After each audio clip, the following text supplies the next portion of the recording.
தொடர்ந்து தமிழ்நாட்டில் அதிமுக திமுக ஆட்சி நடந்துட்டு இருக்கு.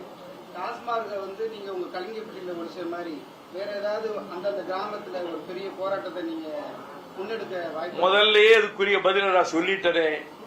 டாஸ்மாகை ஒழிக்க இயலவில்லை. எங்க ஊர்ல ஒழிச்சோம்னா அதுக்கு அவ்வளவு கஷ்டப்பட்டோம். 1000 பேர் தட்டிட்டு போய் போராடணும், சுப்ரீம் கோர்ட் வரைக்கும் போராடணும். சாயங்காலம் ஆனா டாஸ்மாக் கடைக்கு எதுக்கு 500 பேர் நிற்கிறான்.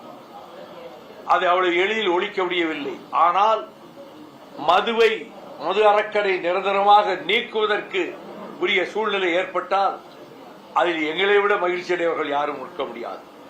அதுல இருக்கிற ஆபத்தை விட இந்த ட்ரக்ஸ், இந்த போதைப் பொருளும் கஞ்சாவும் தான் பேராபத்தை ஏற்படுத்துகிறது. இதை போக்குவது எளிது. கடும் நடவடிக்கைகள் மூலமாக இதை தடுத்து நிறுத்தி விட முடியும்.